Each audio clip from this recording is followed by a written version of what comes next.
Italy প্রবাসী বাংলাদেশিরা উৎসবমুখর পরিবেশে ঈদ উল ফিতর উদযাপন করেছে। মধ্যপ্রাচ্যের সঙ্গে মিল রেখেই এবারের ঈদের দিনটি ছিল রবিবার। কাজেই স্কুল, কলেজ ও বিভিন্ন ধরনের প্রতিষ্ঠান বন্ধ থাকায় প্রবাসী বাংলাদেশিরা পরিবার নিয়ে উৎসবে মেতেন। আজকে রবিবারে ঈদ হওয়াতে আমরা সবাই মিলে ঈদ উদযাপন করতে পারতেছি একসাথে, এবং পরিবারের সবার সাথে একসাথে ঈদের সময় কাটাতে পারছি।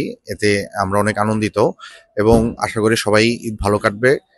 সবাইকে ঈদের শুভেচ্ছা, ঈদ মোবারক। এই সময় প্রবাসী সহ মুসলিম অভিবাসীরা নামাজ আদায় করেন খোলা মাঠে। দেশটিতে প্রায় শতাধিক স্থানে এই নামাজ আদায় হয়।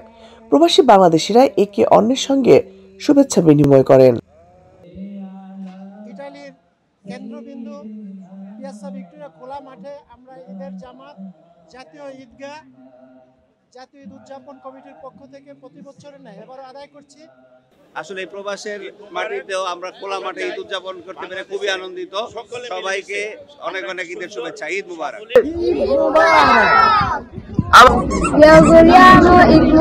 তবে বাংলাদেশে থাকা পরিবারের জন্য ছিল প্রবাসীদের হাহাকার।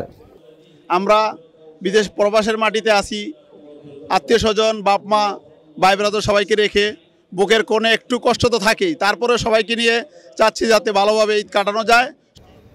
এই সময় অন্তর্বর্তীকালীন সরকারের কাছে একটি সুষ্ঠু নির্বাচনের দাবি জানান ইতালি বিএনপির নেতৃবৃন্দ।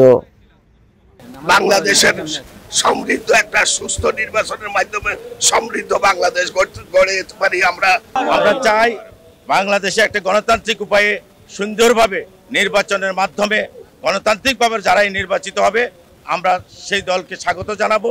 আমরা এই সরকারের কাছে প্রত্যাশা করছি এবং অতি দ্রুত দেশে গণতন্ত্র ফিরিয়ে আনে একটা সুষ্ঠু নির্বাচনের মাধ্যমে দেশকে স্থিতিশীল রাখার জন্য আহ্বান জানাচ্ছি ইতালি বিএনপি। সেই সঙ্গে আগামী প্রজন্মের জন্য একটি সুখী ও সমৃদ্ধ বাংলাদেশ দেখতে চান প্রবাসী বাংলাদেশিরা। ঈদ মানে আনন্দ, ঈদ মানে খুশি, আর এই ঈদের আনন্দ আমাদের এই ছোট ছোট প্রজন্মের মাঝে সবসময় থাকুক। তারা যেন এই ঈদের আনন্দকে সারা বিশ্বে ছড়িয়ে দিতে পারে, সবসময় তুলে ধরতে পারে বাংলাদেশের নাম, বাংলাদেশের ঐতিহ্য এবং এই ভ্রাতৃত্বের বন্ধন। ইতালি রোম থেকে লাবণ্য চৌধুরী, ৭১।